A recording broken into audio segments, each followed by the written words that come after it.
Okay, good people, how are you? My name is Proto Dominic, and today I want to talk about Kenya.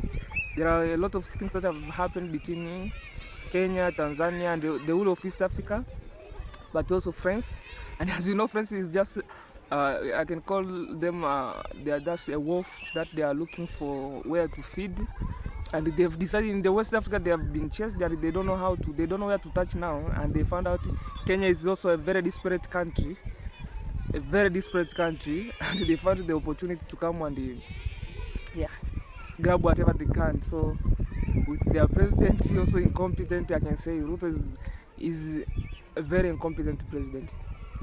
He's a corny president, I can say. So they have just found a way to come and enter Kenya in any way. And even the issue of Dangote, I think France is behind that. I'm not sure, but I feel something like that.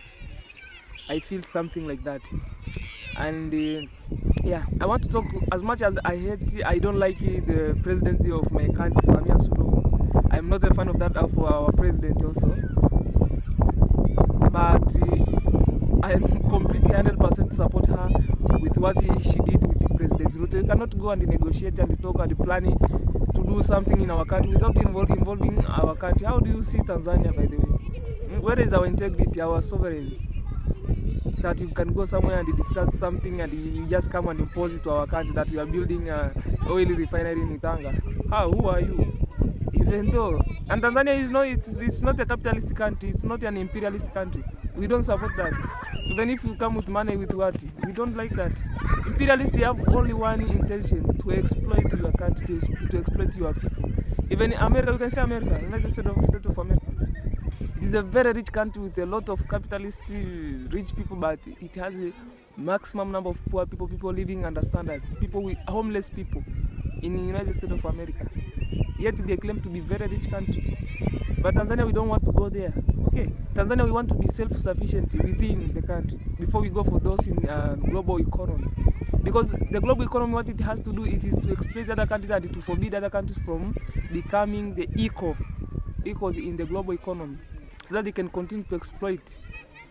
So, for this, I am with President Samia Suluhu on these matters that we are talking. And Kenya is so desperate, it's looking for investors. Investors, they will come, they will bring job, but what is a job?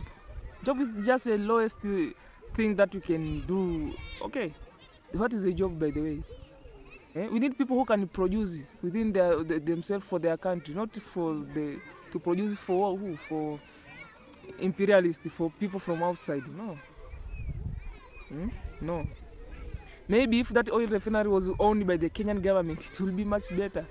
But from someone called Dangote, and the Kenyans are the one who are planning, let's go and build in Tanzania. You had to involve us, and so that we can see the importance, see how we will control it and everything.